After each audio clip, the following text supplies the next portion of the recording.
Au moment où on vous parle, il y a l'hommage national aux policiers morts en service le 22 juin lors de la fusillade. Ça se passe au centre-ville de Montréal. À l'œil, là, on a les images devant nous. On est au centre-ville, pas loin du complexe des Jardins. C'est impressionnant. Oui. Il y a du monde en maudit. Là. Il y a toutes sortes de policiers. Il y a de la classe politique.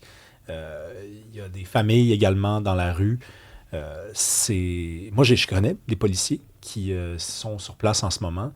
Ils prennent ça dur, hein, tu sais, la vie, il arrive des affaires, puis on passe à autre chose. L'actualité est un feu roulant, la vie est un feu roulant, mais pour les policiers, je pense que ça va être une trace indélébile. Ça va prendre une éternité avant qu'ils passent à autre chose. Oui, absolument. Donc, très émouvant, effectivement, cet hommage national. Là, c'est vraiment, on rappelle quand même, hein, c'est Mohamed Lamine Benredouane, il avait 34 ans et il est mort en service. Ça rappelle justement ce courage-là de ces policiers qui sont là pour nous protéger.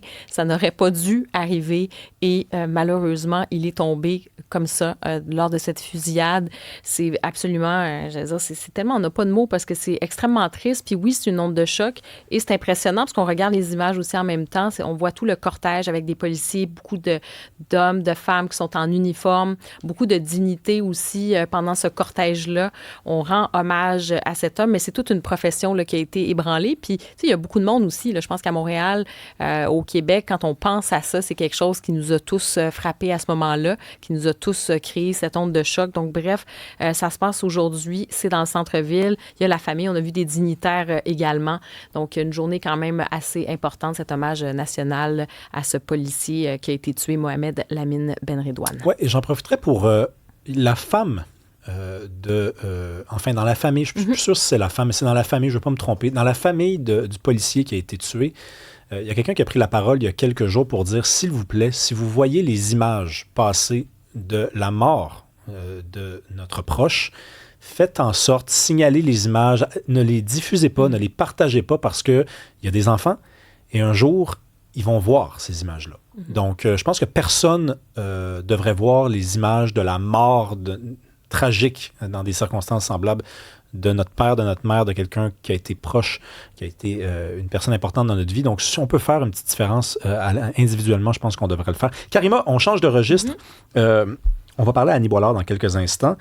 De ces gens de 50 ans qui appliquent pour des emplois et qui parfois se font dire, c'est pas dit clairement, là, mais parce qu'ils ont 50 ans ou plus, ils se font dire non, on choisit des candidats qui sont plus jeunes. Est-ce que c'est de la discrimination, ça?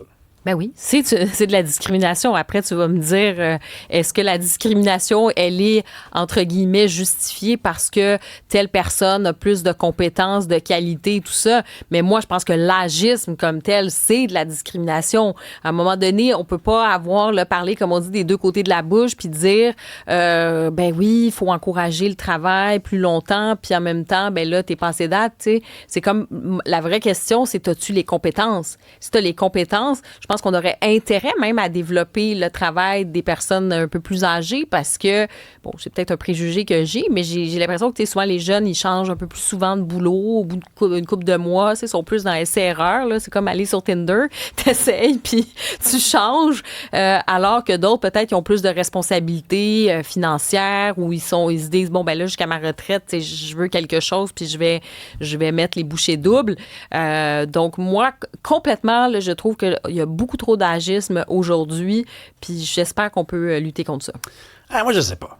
Il me semble que si tu as une entreprise, puis que tu sais, là, il y a des cas particuliers, là, si tu sais, par exemple, ça prend 5 ans former un employé là, pour qu'il soit top, et que la personne qui applique, elle a 54 ans, et qu'elle prévoit, elle te l'a dit, là, en passant, là, lorsqu'elle est venue passer l'entrevue, qu'à 65, 66 ans, elle s'en allait, ben, t'es peut-être mieux de prendre quelqu'un de plus jeune à ce moment-là. Mais oui, parce que toi, tu penses que quelqu'un qui a 22 ans va rester 35 ans au même endroit aujourd'hui. 35 ans, mais plus longtemps que l'employé de 54 ans, par exemple. Ça, c'est un préjugé, selon moi. Je réponds à ton préjugé par un préjugé. D'ailleurs, ton préjugé, c'est toi qui as dit que c'était un préjugé. J'ai c'est dit merveilleux. que c'est peut-être, mais cela dit, il y a quand même des études qui montrent, ça, c'est pas juste des préjugés. Oui, je sais où tu t'en vas, t'as raison. Mais en fait, la question, c'est y a-tu de l'agisme, oui ou non? Ben là où tu t'en allais, on va le dire. Tu t'en allais dire que les jeunes parce que c'est entre nous deux, là, mais il y a des études qui prouvent que, mettons, un jeune de 20 ans va rester moins longtemps que peut-être la personne qui a 50 ans. Annie Boilard. Peut-être moins de choix, tu dis. Bonjour, Annie Boilard. Qui a raison? Là, c'est toi qui décides. Peut-être qu'on a moins d'options en vieillissant. C'est peut-être ça aussi. La grande question, est-ce qu'on peut encore se trouver une job passé 50 ans? Là, c'est tellement jeune, 50 ans. Ça me fait halluciner. Et oui, puis quand on regarde du côté sud de la frontière, on aurait même dit passer 45 ans. Quand on regarde. C'est tellement déprimant. Oui, effectivement. Alors, je décortique tout ça avec vous. D'abord, la première chose, moi, je soupçonne qu'on a plusieurs de nos auditeurs qui soient eux-mêmes ou connaissent des gens qui ont 50 ans et plus, qui cherchent un boulot puis qui ont de la difficulté. Puis si c'est le cas, on aimerait tellement les lire. Un des éléments, moi, je regardais un article qui a été publié dans le magazine Forbes, puis il citait ce qui se passe au côté sud de la frontière, c'est que présentement, les recruteurs, seulement 13 d'entre eux considèrent des candidatures de personnes de 55 ans et plus. Seulement 13 Les autres ferment les yeux sur les autres candidatures. Fait que c'est sûr que pour les personnes... Dans quel domaine? L'ensemble des domaines. L'ensemble, wow. Alors, c'est certain que ça devient plus difficile de trouver un boulot. Moi, je me suis attardée à comprendre pourquoi. Ben ouais. Les premières raisons sont un peu... On est dans les préjugés, comme vous disiez tantôt. Là, il y a peu de pépites d'or là-dedans parce que si ce n'est que des petites pistes pour répondre à des questions en entrevue, mais on parle de difficultés d'adaptation avec l'intelligence artificielle, on parle, puis les technologies en général, difficultés d'innovation, difficultés à s'adapter.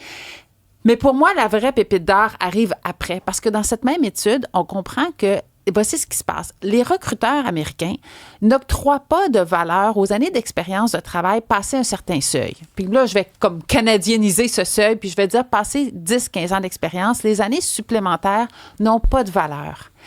Là, je vous dis ça a l'air simple, mais ça vient bousiller pas mal les affaires. D'abord, ça crée des bassins beaucoup plus grands d'employés potentiels pour les postes, mais aussi, ça vient donner de la distorsion au niveau des attentes salariales. Nos employés qui ont 55 ans et plus, souvent, quand ils regardent en arrière, bien, ils ont eu une croissance, une augmentation salariale, je ne dirais pas linéaire, là, mais constante dans le temps. Puis ils s'attendent à avoir le même traitement dans un nouvel emploi. Mais comme les recruteurs n'octroient pas de valeur à ces années-là, bien, pour le recruteur, quelqu'un qui a 10-15 ans d'expérience ou 25-30 ans, c'est la même affaire. Bonnet blanc, blanc bonnet. Mais là, quand va arriver la question salariale, il va y avoir des nuances. Fait que le recruteur, parce qu'une personne de 10-15 ans va avoir des plus petites attentes salariales qu'une personne plus senior. Fait que le recruteur va prendre ce qui est le plus facile pour la cohésion de son équité salariale interne. Fait que vous voyez-vous la distorsion que ça fait? Fait que ça vient vraiment brouiller les cartes. Oui, mais attends une minute, là, parce que tu as dit que c'était un préjugé, selon toi, là, le fait qu'on évoque, par exemple, que ça puisse être plus difficile pour quelqu'un d'un certain âge là, de s'adapter aux nouvelles technologies et à l'IA.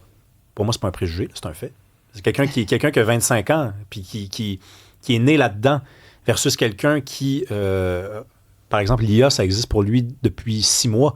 Il me semble qu'il y a quelqu'un qui a plus de facilité à s'adapter que l'autre. Ben, en fait, on va revenir au candidat individuel. Ouais. C'est que nous, tu sais, ce qu'on pense puis ce qu'on croit, là, d'un point de vue du recruteur, le recruteur, il veut dire, prends un ordinateur, là, puis fais quelque chose avec l'IA. Montre-moi une automatisation. Montre-moi une recherche sur l'IA. Puis après ça, on s'intéresse à la compétence. Parce qu'on pourrait argumenter qu'il y a des jeunes qui connaissent pas l'IA puis qu'il y a certainement des personnes plus seniors qui connaissent pas l'IA. Ces grandes généralisations-là ne nous aident pas dans les processus de recrutement. Mais ces croyances-là aussi sont... Ça veut dire qu'il faudrait donner la chance à l'employé de 50 ans de prouver qu'il est peut-être aussi bon ou meilleur, puis qu'il ne faudrait pas généraliser. Qui sait? Qui sait, Rémi? Je comprends. Ouais. Puis je trouve intéressant d'amener la conversation aussi à savoir, a-t-on raison de discriminer ainsi envers les personnes plus seniors? Puis moi, ma réponse, elle est claire, là, elle est sans équivoque, c'est non. Puis comprenez-moi bien, tu sais, tantôt, quand je vous parlais, là, le fait que les recruteurs ne donnent pas de valeur aux années supplémentaires, là, je le dis pas pour être mesquine envers les gens plus seniors, c'est parce que je me dis, une personne informée est plus capable de naviguer le système.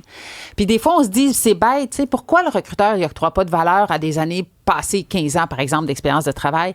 C'est que pour le recruteur, c'est comme tout, c'est tellement pris tout. Il y a plus de 15 ans, là, c'était avant l'intelligence artificielle, avant la pandémie, avant le télétravail, avant la pénurie de main-d'œuvre. C'est comme ce qui a été acquis comme connaissance est peu transférable. Je dis pas que j'adhère au propos. Je vous dis que j'explique ce qui était dans l'article de Ford puis la recherche qui était en cause. Donc, là, je reviens. Ont-ils raison? Puis là, je disais tantôt, non, ils n'ont pas raison. Parce que regardez bien, de ceux qui recrutent des personnes seniors, donc des 55 ans et plus, 89 d'entre eux concluent qu'ils sont soit aussi bons ou meilleurs que les générations antérieures. Karima, ça revient à ce que tu disais tantôt, tu le nommais tantôt. T'sais, on a tort de discriminer envers ces gens-là. Ce sont des excellents employés. Puis généralement, ce sont des gens qui sont très loyaux à l'employeur, qui sont dédiés, qui ont du temps, qui sont généreux envers l'employeur. Donc, tu avais raison. Tantôt, je disais seulement 13 % des recruteurs considèrent les candidatures de 55 ans et plus. Moi, ça me fait capoter, cette statistique-là. Bien, ces gens-là même disent que quand ils le font, recruter des gens de 55 ans et plus, soit les gens rencontrent les attentes ou ils les surpassent. Fait que c'est pas juste... ce sont des bons employés, on devrait les considérer. Les études démontrent, du moins cette étude-là publiée dans le magazine Forbes, démontre effectivement qu'il y a quelque chose de vicié dans le processus. Il y a des préjugés qui s'appliquent, puis c'est inéquitable envers les personnes plus seniors. Mm-hmm. Donc, c'est quoi? Il y a une espèce d'agisme perpétuel. On est-tu encore là-dedans? Oui, il y a de l'agisme. Il faut dire que les difficultés de trouver un emploi, c'est pas le propre seulement des personnes plus seniors. OK? Quand notre économie est plus stagnante, les deux bouts de l'échelle, là, soit les plus jeunes, les plus seniors, tout le monde trouve ça plus difficile. Même, il y a des employés, je dirais, d'âge 30-35 ans qui vont dire que c'est difficile présentement. Le taux de chômage est beaucoup plus bas chez les jeunes. Là. Il faut quand même le mentionner, ça. C'est peut-être aussi pour ça qu'on favorise les jeunes, non? Bien, c'est ça. Dans les deux extrêmes, soit les plus jeunes, les plus âgés, c'est toujours ça historiquement. Quand notre économie est plus stagnante, voire même dans des conditions plus difficiles, bien, c'est souvent ces populations-là qui sont touchées en premier.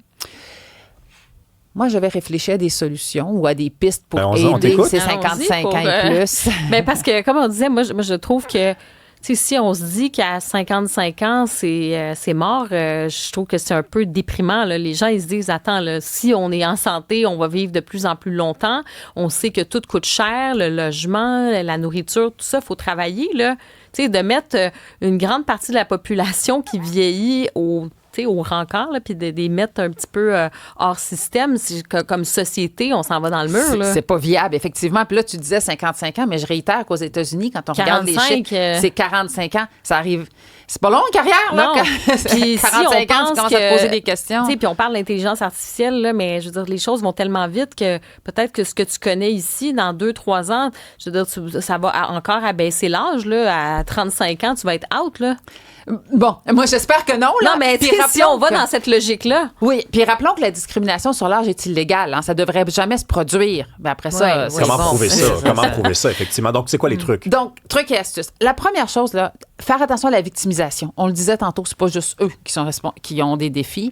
L'autre chose, mettre à jour les CV et le profil LinkedIn pour inclure les connaissances en intelligence artificielle.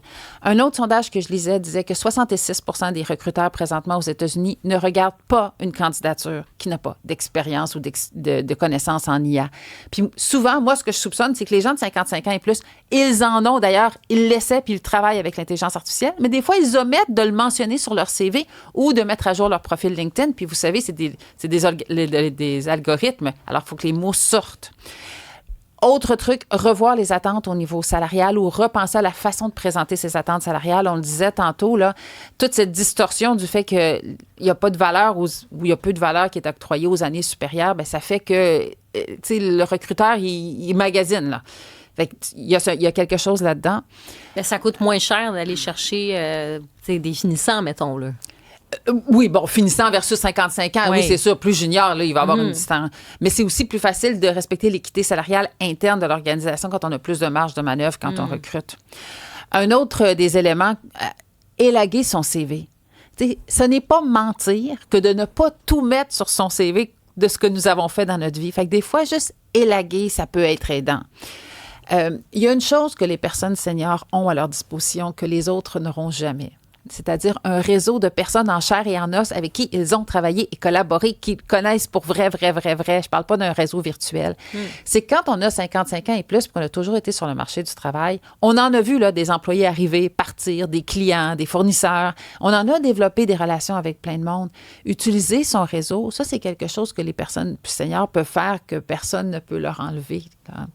Fait qu'il y a des trucs et astuces. Faut pas perdre courage, mais c'est vrai que beaucoup des gens témoignent. En tout cas, tout le monde, honnêtement, tout le monde dans la messagerie texte qui donne une expérience, partage une expérience de milieu de travail, disent moi, je suis entouré de gens de 50, 60, puis sont meilleurs que les jeunes. C'est que je sais pas, là, c'est quoi le 13% de gens qui engagent plus des vieux que des plus jeunes, des vieux, là, pour vous dire jeunes et vieux, là, parce que tout le monde nous dit le contraire. Là. Tout le monde nous dit qu'ils préfèrent travailler avec des gens plus vieux. Je sais pas si c'est pareil au Québec par rapport aux États-Unis, là, mais... Ben moi, je suis tellement contente que tu nous dises ça. Ben, oui, c'est ça, parce que... on le disait tantôt, ce sont des excellents employés, mais l'enjeu pour eux, c'est l'accès au marché du travail. C'est pas une fois rentré, je pense que c'est assez unanime. Puis c'est ça que les statistiques, tantôt je vous parlais de statistiques, c'est ça que ça confirme. Mais des fois, c'est percer, c'est rentrer qui est difficile. Merci beaucoup, Annie Boilard. Ça fait très plaisir. Bonne journée à vous.